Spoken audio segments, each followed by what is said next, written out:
All right, looks like we are live right now. Aaron is trying to find the link that I sent yesterday, that I text message that I sent, but apparently he's trying to figure it out. But we got Tyler here, so welcome, man. What's up? How are you? Good, good. How's everything been, man? It's been a while. Good. Staying busy. Been working on some loans. Was just talking to my property manager about a hole in one of my ceilings for rental. To the same day today. Oh, Jesus. Yep, part of being a landlord, right? So, yeah, we're just trying to catch up. Here he is. We're gonna get canceled soon. Hold on. Yeah. There he is, the most requested guest. Yeah, we can hear you, man. How you been, Aaron? Can you hear us?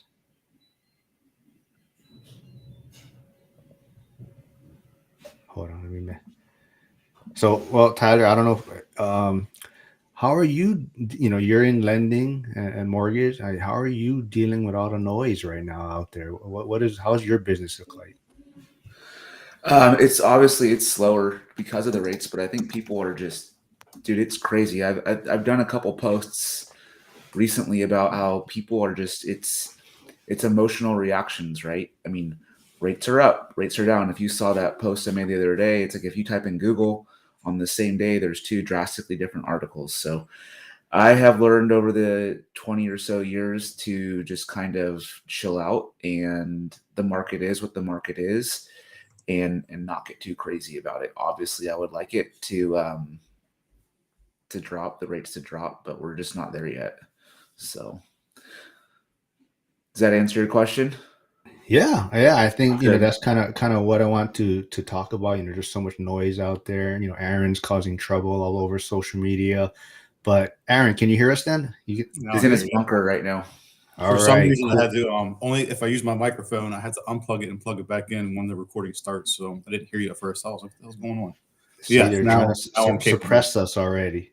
Well, I am close to the government, so what can I say? How have you been, man? Like I said, man, you're the most requested guest on my channel. You don't have to shower me with bullshit. I still love you. No, but so what you been up to, man? It's been a while. I got a baby coming in a month and a week, so I'm preparing for that. Wife is nesting, so I have a big honeydew list. And we got a call yesterday for, I was going to show it to you guys, for Trump. We do Trump landings and vice president landings. So we got an alert at our system yesterday that he was landing at the boathouse by us. We're like, is he coming on a freaking canoe? So, yeah, being in DC is awesome. Watching the people lose their minds in the city, come here, lose their minds, and go home to where they are is always an entertaining fact. And I can tell you that the Trump traffic, he has everybody coming back to the offices, has increased traffic significantly. So thank you, Trump. And anybody wondering, I am actually not knocking Trump for this. I just think it sucks to have to sit in traffic a lot earlier now. So Uh, Yeah, I want to say what's up to Ike stopping by, a firefighter also. what's And up, then we Mike? got Hugo, Stay Winning Podcast. Yeah, close to 800 subscribers. So if anyone's out there that hasn't, please subscribe. But yeah, I mean, Aaron, I know we always joke about it behind the scenes, I guess. You're not that you're picking fights or you're causing trouble on social media, but how are you kind of dealing with all the craziness and noise? And you kind of touched on Trump and these things, but how are you dealing with it out there? I don't think, I mean, everything you hear in the media is going to be rage bait and clickbait. So if you can look past it and look at the whole picture, not just portions of the picture, and it doesn't matter what side you're on, I think that you are in a better position. But when you get caught up in the hype, it kind of distracts you from your goals. So it creates an issue that you don't have one. Um, for investing, same thing. Like, rates right now are, I think Tyler can correct me if I'm wrong, but probably around 6.25% for your primary. I think investments are still around seven or so, 7.25. So I mean, as long as you go into these deals, if you're looking at real estate investments, then you got to know that they're going to pencil out one way or the other. But for stocks, like I'm not a big stocks guy, but there's always ups and downs in the stock market. The other day I think the biggest stock market jump was a day or so ago. My days are running together, so bear with me. Um, So even Trump went on Truth Social and said, invest in stocks now. And everybody who did, like, they made money. So it just depends if you can look past the feelings and look at the facts. And I think that's a big determining factor for a lot of the U.S. for what they have to deal with. I just don't think a lot of people know how to look at the facts or they look for confirmation bias rather than the facts of the whole picture. Absolutely. Yeah. So is this affecting maybe what you guys are doing investment wise? Do you think it's changing your strategies at all, or what asset classes you guys might be looking at? No, I mean, I think if the rates are where they're at right now, right, and the deal works at these numbers, then when it's not if rates go down, right? Rates will go down at some point. Then those deals become a lot juicier. And I think, like when Aaron was talking, it's like just I'm convinced that people who are successful stop bitching. They have blinders on to a lot of the noise, and they look at the facts. And then how do I need to adjust my strategy? And then they adjust because deals are always going to be done. So like I don't really list a lot of real estate, but I have my brokerage license because that's how we used to have to do loans way back in the day. So I just listed a couple properties down here, right? And we have an all cash buyer above asking for a purchase price of above 2 million, right? Usually if somebody's got $2 million in cash, they at least have to be somewhat financially savvy, and they have no hesitation doing stuff like this. I just think, like Aaron said, they're trying to get us to go like this the whole time. Fight, fight, fight, fight, fight. And then we're all distracted and other stuff happens. So I think the only thing that's changing for me, and that was before this, was I'm going a lot more heavy on private money and trust deed investing. And I don't think that's going to change. It's just I would change who I'm lending to and underwrite my deals differently. But overall, still doing deals, right?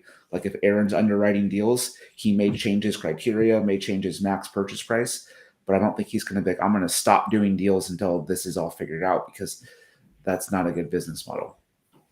And I don't think the rates are ever going to jump back to like when we were kids in the 80s. Like I think the highest in history was during Reagan. I want to say it was 80 or 81. It was somewhere around 20%. Maybe it was like 19 or 21, but somewhere around the 20% mark. But usually if the rates go up, the house values either go stagnant or go down. And if the rates go down, the house values go up. And that's just how it is. Same for rent during a recession. A lot of times people can't afford to buy a house. So because of the recession, people's rents go up because they know they can't buy houses. It's just capitalism at its finest. And we have Joe. Yeah, Joe. Like I said, you are the most requested. So Joe's here because I told him you guys are going to be on. So he says, "Hey, hose pullers, how are you doing?" Yeah. What's up, Joe?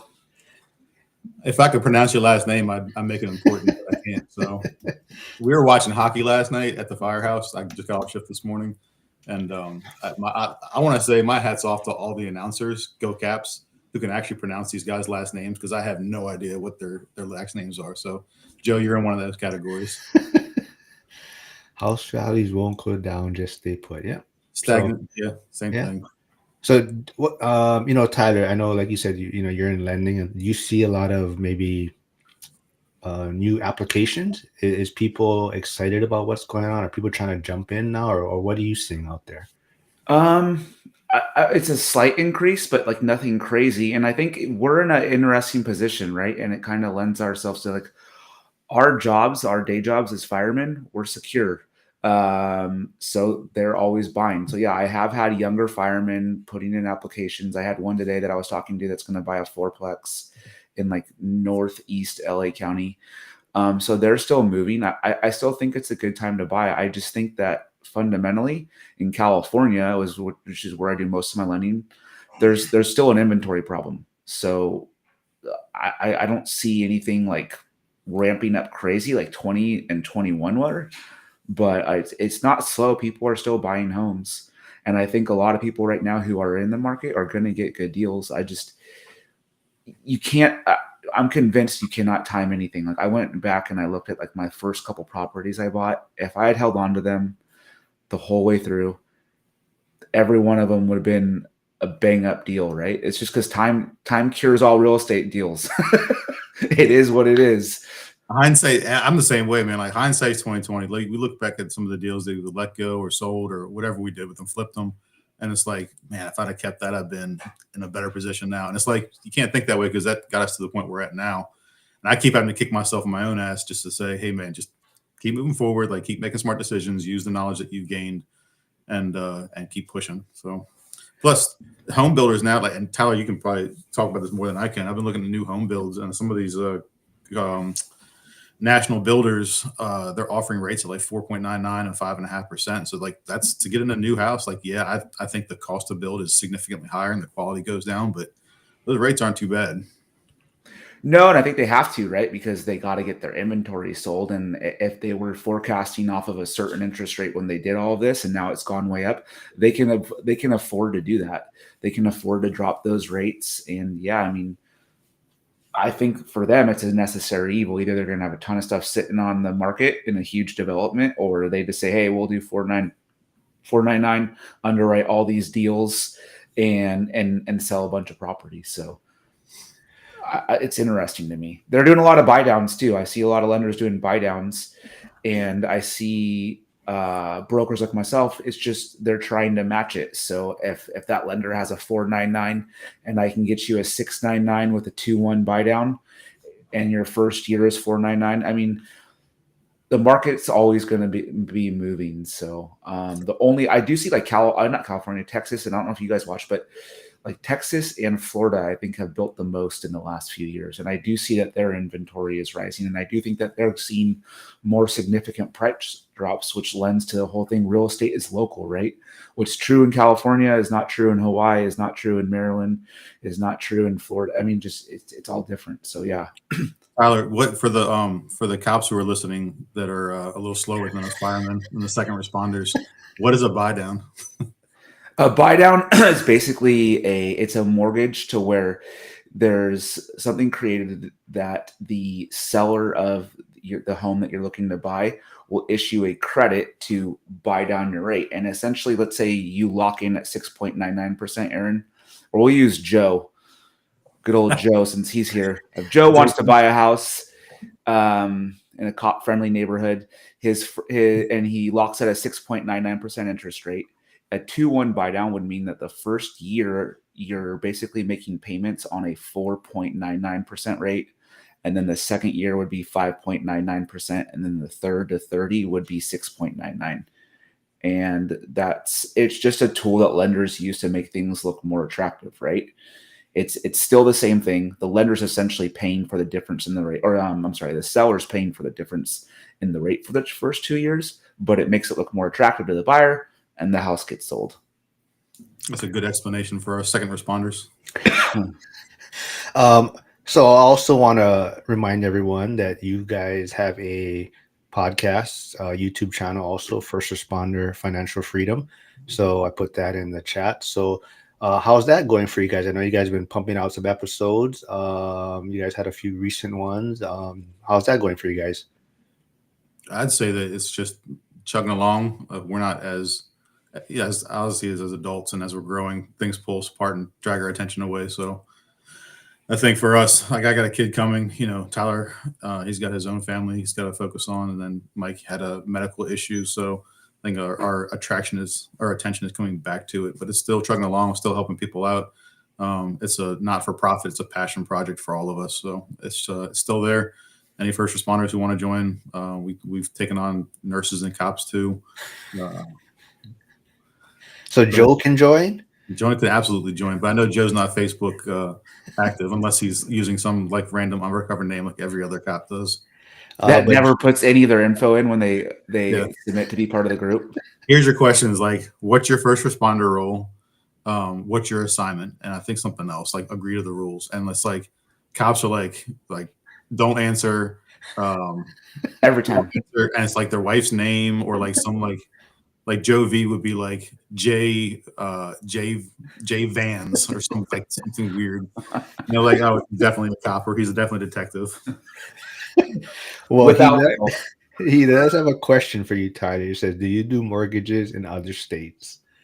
I do. I'm licensed in California, Oregon, Washington, Arizona, Texas, and Florida. And then for DSCR, I can pretty much do almost every state. All right. Oh, we got Max here tuning in. So thanks, man. I know Max just resolved some issues he was kind of working on for a few months, and I think he's going to be getting on the property ladder shortly. He's in the Oregon area, so he's trying to work on that. But yeah, There's there's a couple websites out there. Like obviously auction sites are always popular. I think we have three main auctioneers in the DC Baltimore area. And then there's a couple like national ones like Investor Lift. Like anybody who's listening, like you can get in these on these free emails. Like I would, me personally, I learned later on that you should set up a completely separate email for real estate transactions. So they're not coming to your personal email, but it's a good way to kind of see what the deals are and see what the pulse on the market's doing. Yeah, they're just coming in now, coming in hot. They're all coming in hot. Jeez. yeah, we It's got hot. Dylan. Dylan just got his license in Indiana. He's doing more commercial real estate though. And we got John Litz here, who has he's in Reno. So yeah, he's doing some cool stuff. He got an Airbnb out there, but he's trying to get that financial freedom early too. He started a little bit later. So thanks for tuning in, everyone. We had we lost two houses. Well, I can't say we. I was gonna partner with two buddies of mine, and we are gonna buy two houses last week, and deals fell through. I think the prices for the spread are way too small for me. So we talked about this before. Like if you buy it for 100, you have 8% closing, so you're actually buying it for 108,000. If you sell for 200, you lose another 8%, so deducts 16,000 off the 200,000, and the spread is your holding costs, your renovation, and everything else associated with the house. So the spreads that I'm seeing here are very, very tight, like $5, $10, $20,000. And I'm like, one thing you did miscalculate, or one thing the values go up, or one thing you have to replace or repair that you didn't expect to, like that could kill your whole budget. But I was talking to a couple of other investors who actually own businesses like HVAC, subcontractors who do like buildings. What they want to do is buy these houses just to keep their guys busy, so they don't go elsewhere. To keep them moving. So even if they break even, they're still keeping their workers active. So I want to dig into also kind of like I know Aaron probably has an opinion on it, but what do you think Trump is doing with the economy, or what's your thoughts on his all the tariffs and all these things? What do I think? I think that Yeah. the government needs to be audited, and I think I'm more of a pro small government. I think trying to paint something the size of the United States with a broad stroke of a brush is imbecilic. If you want to break it down, I mean, you basically have somebody controlling where all of your money goes, and they keep raising taxes, and they keep buying things at an unrealistic rate. And yeah, the audits that are getting done now, like I don't think it's going to have a huge impact on the deficit, but I think it's going to be impactful long term. And sometimes you have to think about long term goals versus short term. So I'll just give you an example of one time years ago. I used to be in charge of the recruit training and the CPAT facility and a couple other things. And the day before the end of the fiscal year, one of the fire chiefs came up to me and was like, "Here's a credit card, and you just spend $5,000 by tomorrow and have to have the products on site no later than tomorrow morning." And I was like, "What are you talking about?" And this is way before I understood the fiscal calendar and whatnot. So the government will go out and waste all the types of money to use all the money in that budget so they can get approved for more budget the following year. And that's not just the fire department. That could be across the 56 60 different federal agencies in DC itself. So like that's why you see, I can't remember the exact embassy, but like I think it was like Istanbul, or it starts with an I, where they were buying $120,000 recliners, like rocking recliners. And it's like you're just wasting money now because you have to spend the money on frivolous, stupid shit to try to get more money next year. And everybody thinks is, oh, it doesn't really impact. It doesn't impact me. Like, yeah, well, if you have this continuing across all the different agencies in the government, then yeah, it's going to be wasteful. It's going to be wasteful spending. And then you see all the fraud. I mean, obviously I'm in DC, so I'm surrounded by a little bit more, but you always hear the whispers and the people talking of, oh, they're doing this, oh, they're doing that. Like you find out how dirty some of these elected officials are. And these people are just human like anybody else. Like they make mistakes like anybody else does, but they get in this mindset where they're celebrities in Washington, D.C. So they're not held to the same standard and accountability. I think because I think they're untouchable because they're the rule makers and lawmakers. So that's my 2 cents on that. But the government hasn't been audited in a long time, and like just like Fort Knox, like Tyler and I talked about this, I think on a podcast or two ago, where the Fort Knox hasn't been audited properly in over 100 years, and that's crazy. So I always want to know where my money's coming from and going to. So why not hold the government accountable like a business with proper profit and loss statements? So that's my 2 cents. Yeah, I think a lot of people will agree with that take. I mean, I think that's the funny part when people are arguing against that, the accountability, and they're upset at how it's being done, or But yeah, I think the bottom line is people just want more accountability and transparency, and that's what most people are hoping for. We have I've never so Felzer, not sure. Thanks for stopping by. Please hit the subscribe button. But it says my face when all major fire truck manufacturers have been bought by a single company. Not sure what that means, but we just got a new fire truck. We got a ladder truck, and to build it, it was spec'd out, I don't know, 5 years ago, 6 years ago, something like that. To build that exact truck right now would be $2 million, and the new engines that we just got, the spec'd out, would be about $1 million. And obviously, on the East Coast versus West Coast of the country, like we always have different fire trucks and different manufacturers. New York is almost all, if not all, Seagrave. And I know DC is going away from Seagrave. We've got Seagrave, Pierce. We had a LaFrance that was an air truck from Philly. So I wouldn't say that they're all the same. They're different manufacturers, different engines, different pumps, but they all do the same thing, right? It's just some work better than the others. Yeah, so Andy's here from Ohio. Yeah, he's I can't even know the job title. But he's if you're Andy, if you're here, put your job title again in Ohio. But he does like road work and things like that. But he's doing a lot of cool stuff there. But he says, yeah, preach it. So I believe he's speaking to you, Aaron. But Jovi also talks about Trump's making shit work, use it or lose it, kind of what you touched on, Aaron. We got Hyder here, so yeah, Hyder lives in San Diego, so he knows all about kind of the craziness and political things and policies and whatnot. And Jovi said this article talks about how he's trying to lower the interest on the debt, amongst other things. I think that's the biggest thing for me is I'm just glad that Trump is trying to do something different, maybe in a sense. I think that's my biggest takeaway. And we've kind of gone down this path of everyone kicking the can down the road and just kind of heading down this one path, and everyone was kind of fine with it. But I think for me, the biggest thing is I'm kind of glad that he's just shaking things up and doing things differently. And I think the biggest thing is maybe he's hard to get a read on. He's changing a lot of times. But I think at the bottom line is he's trying to make a difference. I think that's my biggest takeaway. I didn't like Trump in a personal respect. I just thought he's a loudmouth, rich New Yorker billionaire. And most of the New Yorkers that I deal with are loudmouths, and it's just annoying. It's just how it is. But I understand where he's coming from, at least. Like, I don't think he's like, watch what this hand's doing while this one's stealing the money out of your pocket. I think he's just that blunt, loud New Yorker, and he's ultra rich, so he can get away with saying and doing a lot of the stuff that most normal people can't. The reason you come to DC is for political power, just like the reason you go to LA or California is to get fame and fortune, and the reason you go to New York is to get business rich. So each one has a different playing field. So if you don't know the players, which I don't think Trump did when he first came down here, it's very, very, very, very much a good old boy system where if you don't do lock and step what your team wants you to do, then you get shunned from that team. And the elected official, the big Ozark-looking goofball from Pennsylvania, like, he doesn't go lock and step with the Democrats. Like, he kind of bucks the system a lot.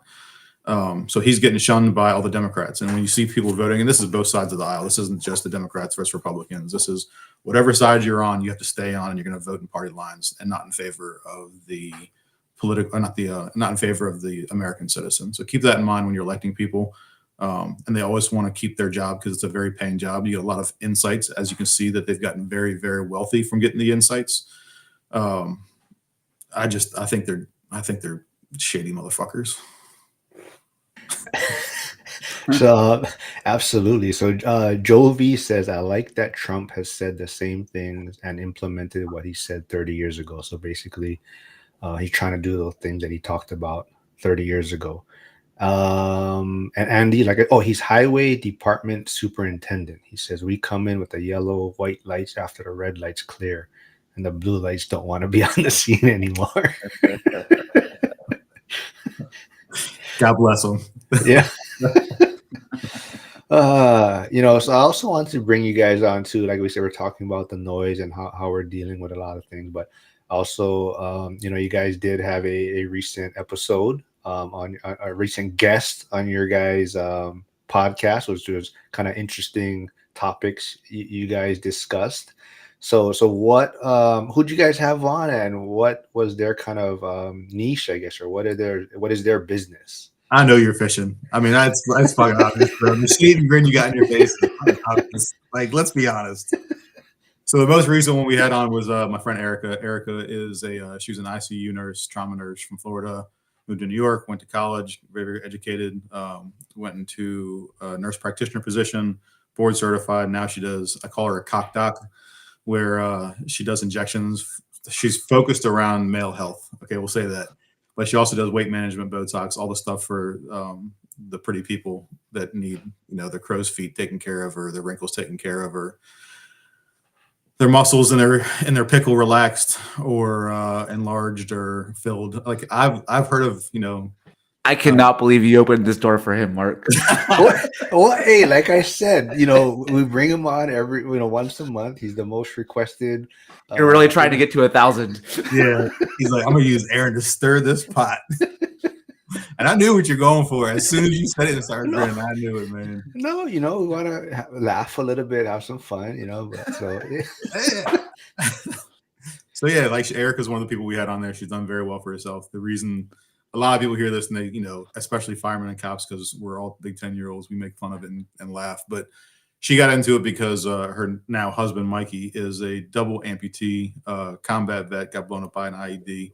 And they were having some issues. The doctors, the VA just kept trying to push drugs. If you've ever dealt with the VA, then you know that sometimes they can be great, sometimes they can lack. And when they don't have an answer, they just throw drugs at you to kind of fix the issue. And it wasn't fixing the issue that they had. So she actually got board certified in it. And then she made a business out of it unexpectedly. So I'm going to stop with the jokes there about him not being able to run away, but we'll stop there.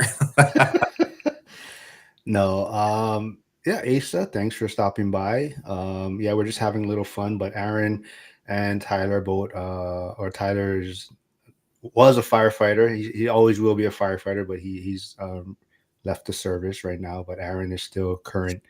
He's in Maryland. Tyler was in LA. But we're all first responders. And Joe V says, though, red lights won't come to the blue lights. Tell them it's safe. So back on Andy's comment. But yeah, thanks for stopping by, Asa. Yeah, we're talking about all kinds of things: real estate, financial freedom, kind of deal with all the noise out there. But also having some fun. But they do have a podcast for first responder financial freedom, so go check them out. They have a lot of good guests that come on their channel. Yeah, right there, first responder financial freedom, and they also have a Facebook group, so you can always join. But yeah, I think like you touched on there, that couple, is facing some difficulties, and they kind of working through some things. But I think that's what we're going to find out during this time also, right? A lot of people are complaining or talking about cost of living, tariffs, prices going up, benefits being cut, things like that. But I think the biggest thing is, being around these communities, like your guys, first responder, financial freedom, things like that. People are always trying to find different ways. And I think Hyder mentioned it kind of a little bit earlier in one of the comments, but we're all first responders in a sense, right? We all want to be self-sufficient. And I think that's kind of what the goal is, right? Take our finances into our own hands, not be relying on the government. not have to worry about income and our jobs and whatnot, and we can kind of walk away when we want to walk away. And I think that's the bottom line for all of us. Even though we're having a little bit of fun right now, I think the message is that we kind of want to block out the noise that's going on out there. Get around these communities, people that are doing it, still trying to invest, trying to find a way to make deals work, different asset classes, whatnot. But yeah, there is a lot of noise out there. Are you guys kind of, um, I know Aaron trolls people out there and has fun with it, but are you guys seeing a lot of people sitting on the sidelines right now? Like, are you just not wanting to invest in a sense? Can I touch on something you just said about people who are complaining about the cost of living? It's hard for me to take somebody serious about their complaints about cost of living when they don't have a budget and don't follow a budget. And I know Tyler and I have talked about budgets a lot in the past. It's just tough for me to take you seriously if you don't know how much money is coming and going and you're living paycheck to paycheck. Obviously, some people have to; they don't have an option. But if you're not making efforts to strive for a better future, which is what we push in the first responder financial freedom, is create a budget, live within your means or below it, and then have a plan for the future. So, Tyler, what do you guys think about that? That's kind of like if I can't take you seriously if you don't say something like that. Yeah, I agree. I think a lot of, and so it kind of goes in line with what I was going to answer for Mark, anyways. Is a lot of people when they get our first responder jobs, you hit the lottery, right? Like, I don't know about you guys, everybody in LA County, it's like I got the golden ticket, it's like that's it. So if you have financial stuff, you can work more overtime and that will take care of it usually, and then you're good to go. But if you don't ever break that cycle, you're now forced to work overtime forever. So to your point, I think people are sitting on the sidelines. So what I've been kind of messing around with is like creating calculators to maybe reach first responders in a different way, right? So like a couple weeks ago, I did a 457 calculator to show, hey, what is your return here versus investing in real estate? And then this week, I've been having fun and it's almost done, is I have an overtime replacement calculator. So like how many years do you have left on the job if you were to go your full term, Mark? Like 15, 10? Well, Like 25. 25. Yeah. Wait, what was? So how many years do you have left? Oh, if I 9 more years. Okay, so like I've been messing around, like, hey, you have 9 more years. This is how much overtime you work per month, like let's say a dollar amount, like 1,000 or 2,000 bucks. And then what do you have to invest into real estate? Because that's what Aaron and I focus on the most. And then it gives you like, okay, you need to buy like 0.8 properties for the next 9 years to replace your overtime income when you retire. And I think that's what guys need to focus on. And I think if you see something like that and it says you have 9 years left and you need to buy a property a year, then hey, maybe we can focus on, let's get one property a year, block out all the other noise, identify one property this year, purchase it, and then move on. I think people are just, inaction sucks, right? I mean, a lot of people sit on the sidelines, they talk about it forever and they never do it. Yeah, Joel is still here. He said, send me a cup, though. He said, Tyler, can you send him a mug or cup? And he says, Oof. I guess I'll have to Aaron. get board approval on that. We usually send them to firemen only. Hyder I'll get says, you one, yeah. Joe. He says, Email me. absolutely, Aaron. Complaining while frivolous spending is self-deprivation. So yeah, I think that is the one thing right now too, right? I think a lot of people are, I don't want to say looking for handouts, but instead of looking at their own spending habits and whatnot, right, they're complaining about the situation on whether it's tariffs or prices going up and what's going to happen, instead of looking at their spending habits and their budget and what are things that I actually do need, or what am I spending money on, right? So even people that have these maybe $900 car payments, right? They're probably not even looking at that, right? They're just looking at, well, everything else is getting more expensive because of what Trump's doing or tariffs are being put in place, and they're not really looking at their type of spending habit. And I think that goes back to Aaron's point, right? Like we have to get this good foundation for ourselves, and that's going to set us up for the future. Like even Tyler, you talked about working overtime, and some guys just get caught in that cycle, right? They feel like overtime is just part of their paycheck in a sense, instead of, my goal should be to figure out a way to not have to work overtime, like leverage it now, but the goal is to not have to work it at some point in my career. Yeah, a lot of them don't think about a lot of them don't even think about the fact that when you retire, overtime is done. And I know that sounds stupid, but it's true. Like I knew it because I've seen a lot of my clients go through it. But like when I got hurt and then like I finally got my retirement date last May, and you're like, oh, even if I wanted to, I can no longer use that as an extra source of income. It's like, oh crap, like it's a real thing. So I don't, yeah, I think a lot of us get into bad habits because of our jobs and because you can always work, especially LA County. I mean, dude, you can work 100 overtimes a year, no problem. I wouldn't ever want to do that, but guys do it. Plus, Oh, like, we're also in a very lucky position where we're pensioned, so like we're paid for life. Like we can calculate out and see what we're going to have coming in if we leave at 25 or 30 or whatever years you'd work. Like you can calculate out the percentages and see what you're going to actually come out with monthly or annually. So we're in a very lucky position. I would say lucky because we all worked for it, but we're in a position where like the average person who's like pension 401k or whatever your investing portal might be, once they run out of money, they're out of money. So unless they have enough money in there where it's generating and paying in dividends to cover their annual nest egg or their monthly nest egg, then it's just a simple calculation. Do you have enough to last for 30 years after retirement?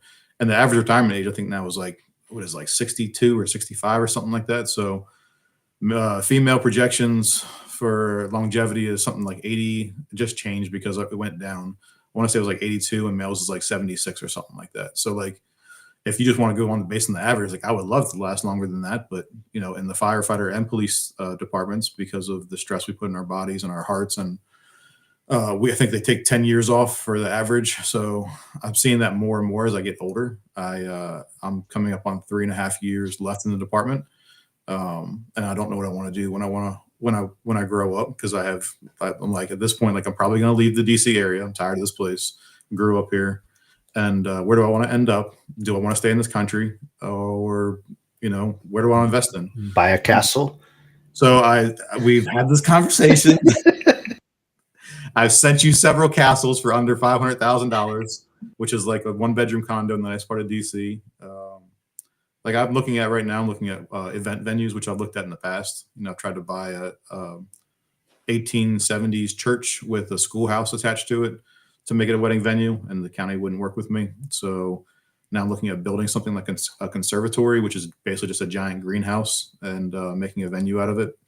I had a brief conversation with my buddies whose family owns one, about 2 hours from me, and it's gorgeous. I mean, it's exactly what I want to live at.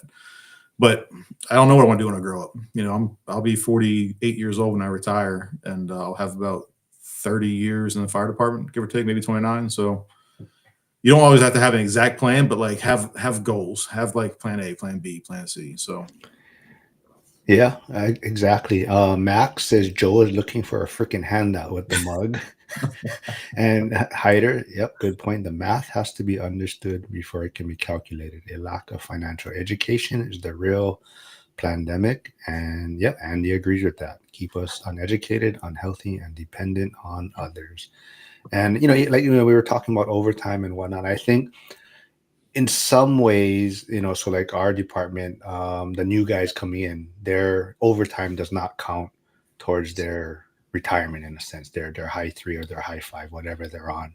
So I guess in some ways I guess it's good because it actually forces them to either need to get promoted sooner or get into a position where their income is higher to help with their retirement. So I think in some ways, maybe it's looked at as, yeah, their overtime's not counting, but now guys are looking at it where, like you're saying, I have to take this golden hand, this overtime capability away from me and get promoted quicker so that my income is higher, which goes towards my retirement. Because we had a guy that I think I heard he worked like 350 days or something. Not all 24-hour shifts, but he basically worked almost every day last year. But he's on the new program, and that overtime is not going to count towards his retirement, right? So he actually took a promotion recently, and he's like, yeah, I'm going to lose this much money currently, but I got to get promoted sooner so that just my income itself, my base salary is higher to help with my retirement. Tyler and I talk about quality of life all the time. Like, at what point is it worth it? What point is the juice worth the squeeze? Like, if I work all this time, I'm not home with my family and kids, then what's the point? You know, I don't know. Go back to the castles.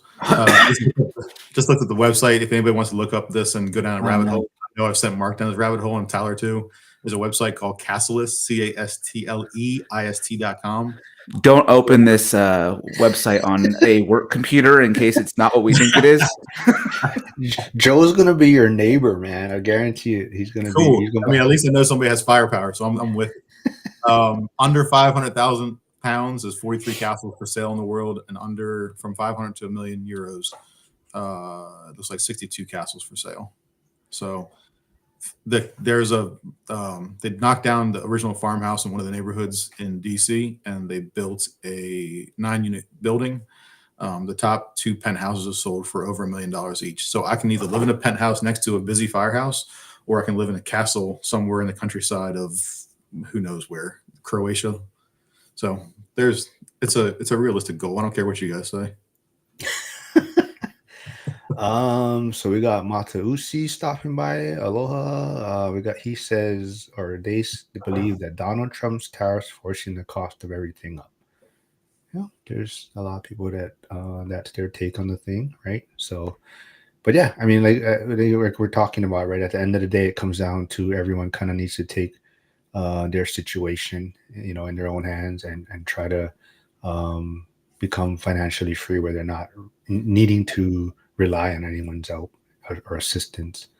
He wants to go hang out with the lady boys in Thailand. Yeah. Everything is cheap there. Yeah. Jovi, we can all have a castle. Yeah. You want to talk about taxes at all, since they're due in 4 days? I like this. What is it? Matasui? He's saying all kinds of stuff. I told you, Aaron brings. He must be a fireman. You hurt my last feeling. Well, you brought up taxes real quick. Do you guys try to file on time, or do you guys always file for an extension? Extension. Yep. Extension. Oh God. I'm turning red. All right, so I'm just looked this up while we were talking. The standard, you have standard deduction, or you can do itemized deduction. Sorry, my brain isn't firing on all cylinders. So right now, for a single filer, the standard deduction is $14,600. Married filing separately, the standard deduction is $21,900, and heads of household married filing jointly is $29,200. Or if you own a business, you usually have more tax write-offs than that, so that people will do an itemized deductions. So the tax code is, in my opinion, is built for business owners. The benefits for the business owners and not for people who are W-2 workers. Yes, I am trying to hold back. Thank you very much. Tyler, why do you push yours off, out of curiosity? My accountant does, and I mean, I'm not in any rush, and because it's like, otherwise you're just, here's the thing, if I can do it and it allows me to have more cash flow, then I'll do it. So the real reason, I guess, when I started to do it is when I was really flip heavy. I mean, dude, that's capital intensive, and if you take 6 figures or whatever it is out of your operating account in April versus October, I just think it kind of sucks. So I would have, at that point, it was just, yeah, let's file for an extension and then pay them by October 15th. And my goal is to pay them by October 15th and no earlier. And so that's why I did it. Basically, for me, it was the amount of money taking out of the operating account did not make sense to me at that time. So I am more like, right now, I see a lot of those guys, they're like Bill Allen, people like that pay no taxes. And that's kind of what I would love to do. So trying to figure that out, just not there yet. But yeah, for me, at the time that I started to do it, it was that we were doing enough flips to where I did not want to take it out of my operating account. What about you, Mark? I know Aaron just saw the question. I did. We're going to ignore that. Stay on track, goddammit. No, well, and I don't know how true it is, but I've always heard, as far as getting audited, right? If you file quicker or on time, there's more likely a chance that you may get audited in a sense where they're gonna just take what's coming in sooner. The easier returns. A lot of times, if you're able to just wait, you're not giving them as much time or less chance to do the audit because they've probably done a certain amount earlier in the year, met their quotas or whatnot. So that's kind of just what I heard. But at the same point, it's also like Tyler's talking about of where your money can be best used, right? As far as taking capital out so many months earlier or whatnot. I've heard the same thing. If you file an extension, then you're less likely to get audited. Who knows if there's truth to that? I mean, there's no way for us to know because they're not transparent, which is typical government. While you're talking, I googled this. The average single worker faced a net average tax rate of 24.2% in 2023, and now it's 24.9%. So every $100,000 you make, Uncle Sam's going to take about 25% of that, give or take, and that doesn't include all the rest of the taxes like your sales tax, your property tax, and everything else. All the cumulative taxes. I was in Vegas. This is years ago. And there was a whole bunch of like entertainment taxes and alcohol taxes. And I'm like, they're taxing the hell out of this stuff. So again, all goes back to budget, like know what your money's coming in and how much is going out, like what's your gross versus your net. And it doesn't matter if you're a firefighter or you're a multimillionaire, you need to know where your profit and losses is stated at. Joe says Tyler's taking that money to Thailand. And lady boy. Jason says, how do you now pay the high percent fees if you file the extensions and wait so long to pay?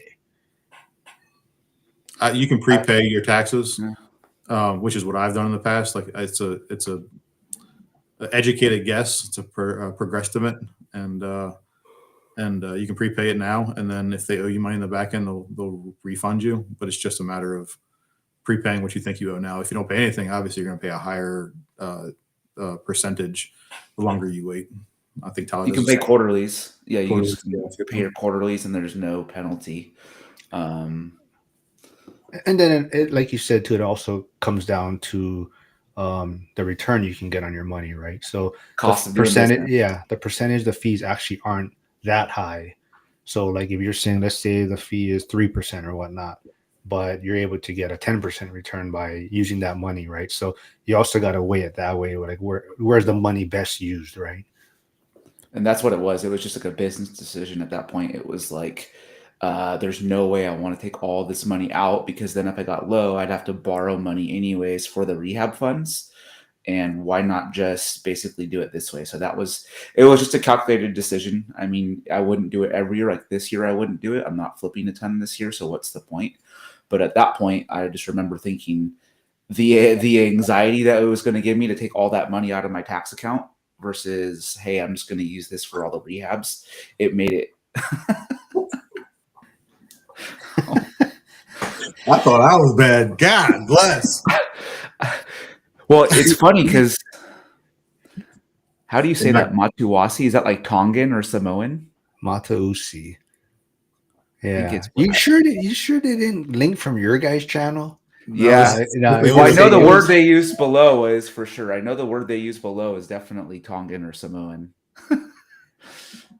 Yeah, Hyder, let me know about that. I like the name Hyder. It was one of my best friends growing up who died, and we planted a tree in the median in front of my parents' house for him. I haven't heard that name in like 20 years. Ladyboy is same. It feels good. Okay. We do have a guy retiring in June. He's moving to the Philippines. So all he does at work or did at work before he left was watch YouTube videos about the Philippines. So we always make fun of him at 3:00 in the morning and be like, "What are you watching?"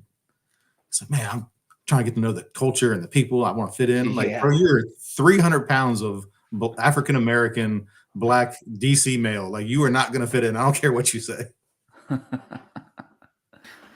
Hey, morning, invest to wealth. Hyder, let me know. Yeah, we'll get John J. Singleton on. Absolutely.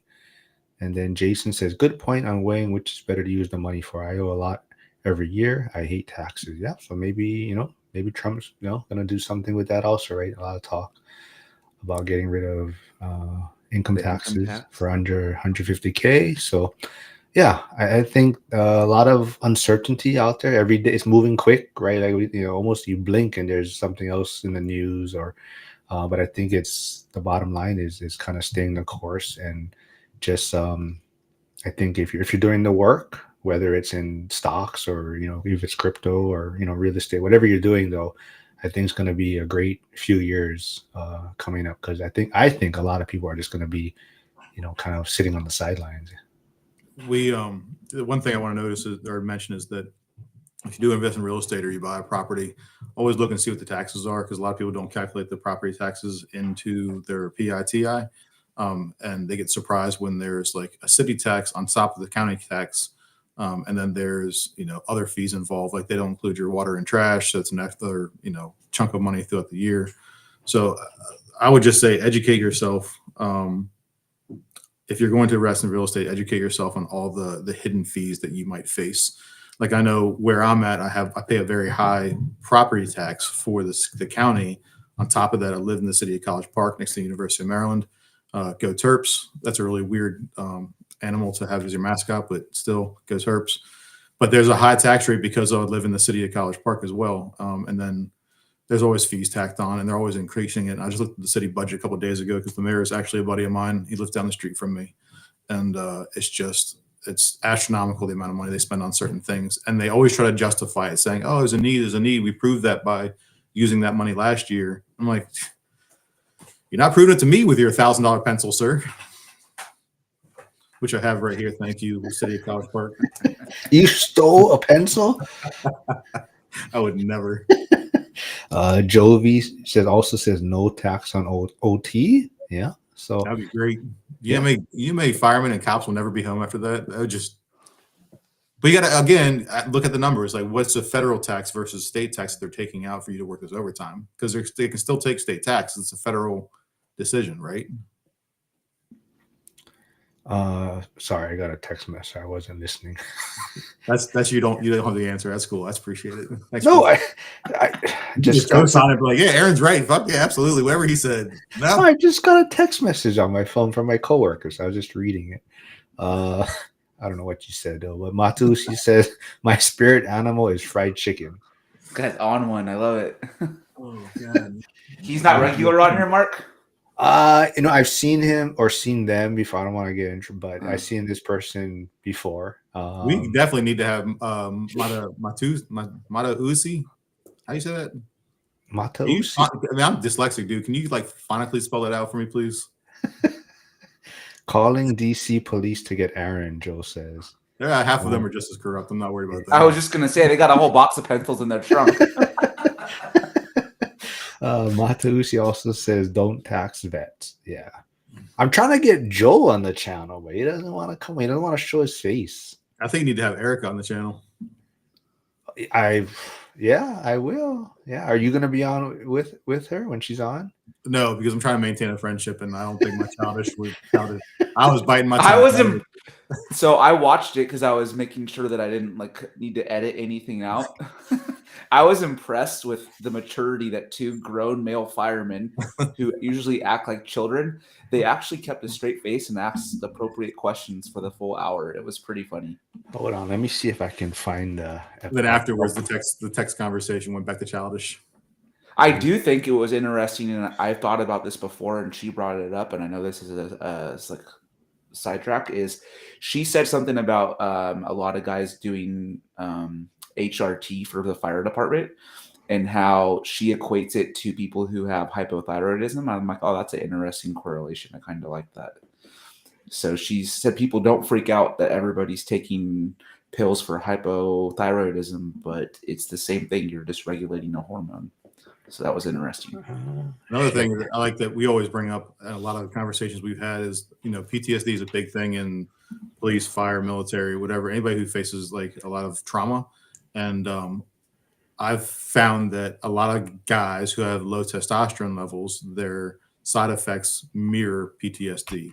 It'll be low sex drive, low libido, depression, anxiety, fatigue, brain fog, all that stuff. It can be one of the two. And for guys listening, our annual blood work test does not usually include a testosterone test. So if you are facing any of these adversities, then by all means, just ask for the extra test and see where you're at. Let's get optimal again. Like we're like 1,000 when we're like freaking humping a tree when we're like 15 years old. Joe V said he's just busy. No one wants to hear him talk. He says I'll get canceled. Personal problem, Aaron? Joe said. I've got a baby coming in a month. Like I don't have any problems. Joe just got back from a cruise. He went on a cruise. Was it Disney World? I forget. He went on a cruise though recently. Oh, I was in cartoons. No big deal. Cartoons and kids. Nothing to see here. Have you guys been to Buc-ee's? That's my new thing. What? In Texas? No, I went to the one in South Carolina. But I have been. My kids love that place. Well, I was in North Carolina because I took my son to see his grandparents. I was there for like 3 weeks, and then we went down to Augusta to see some of his friends. And then Val, who's not here, I better talk to him. But Val, who's in Winston-Salem, was in Jacksonville to see his daughter. But he stopped by Buc-ee's in South Carolina. He said, "Oh, you gotta go check this place out." But dude, it's amazing, man. Yeah. No, seriously. If you think my son wants to work there. No, my son he's 9 years old and he wants to work there. my son, my son's 9, and we walked into the restaurant and he was just like, "This place is amazing." It was like super clean. There's like, yeah, give it a while. Put it in the wrong neighborhood. It would be like a freaking Waffle House where they're fighting at midnight. So Val said, Val's a truck driver, but he drives up to Jersey. He said, "I'm sorry," and he said there's a billboard that says Buc-ee's, make a U-turn like 600 miles away. So it's like this huge thing, yeah. Now we have our 2 primary ones are Wawa and what's the other one? There's another. That always reminds me of Jocko, because Jocko always says, "Get your Jocko fuel at Wawa." Yeah. I feel like a lot of that stuff is like location dependent. Here's a kind of a cool random fact is that when I was 30 years old, I climbed Kilimanjaro over in Tanzania, and the guy who owns one of the biggest food chains here just happened to be on the mountain at the same time, and his group had left him behind with one of the porters.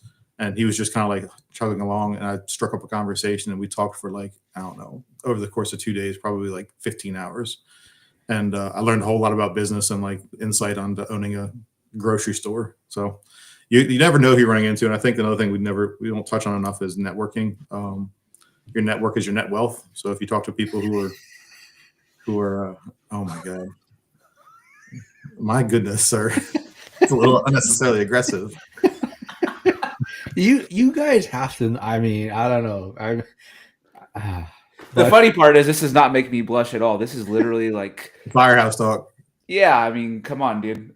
I've worked in a spot for so rookie, man. Jeez. Well, before we get to Matusi's question, so Joe and Max are messing around because I told them that my son's mom, I had to take my passport and everything with me because she thought I was gonna get deported by ICE, or she thought someone was going to call ICE on me in North Carolina.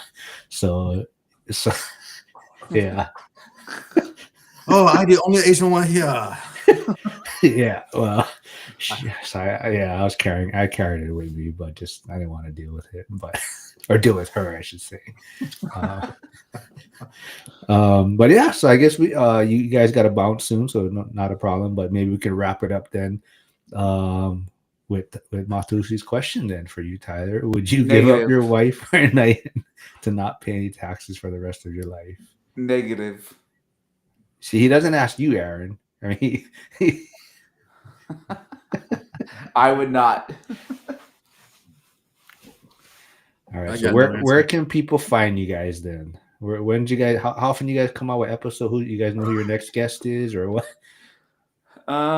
We try to do weekly. We actually have the next couple of weeks planned out, so that should be good. But you can find us at First Responder Financial Freedom Podcast. You can find Aaron on any FBI watch list, and then myself on Instagram at Tyler A. Thrush. Oh, I got nothing. You can't. I'm not important. Don't try to find me. You don't want to hear my opinions. I'm not. listen to our podcast, you can just hear the same kind of drama. And I'm going to try to get Erica to come on with Yeah, Mark. yeah. And then if you're not, you can find them on Instagram, First Responder Financial Freedom. I don't look on there. I'm in charge of that, and I'm slacking. I know it takes like a month when I tag you on something for you to, and then it's like everything is posted at once. So there's like maybe 5 I tag you, and then all of a sudden it's like 5 videos come out that I tagged you guys in. Hey man, put your energy where it's going to be fruitful. Instagram is not fruitful for me. All right, so I don't know if you want to answer this last one before you guys leave. There is a question for you, Aaron. If not, we can wrap it up. But it says, And is it a threesome? If you have sex with your pregnant wife. The Christian side of me said that the baby has a soul. So yes, there is 3 people involved. One just as unwilling and unknowing. all right, well, yeah, we can wrap it up. Like I said, it's always fun when you guys are able to get on. We'll try to do it more. I know you guys are busy, like you said. You have a child coming soon. Tyler is busy doing other things, but yeah, I love doing this. So whenever we can, let's do it and set things up. And yeah, let's get Eric on. So thanks everyone for tuning in. Have a great weekend and see you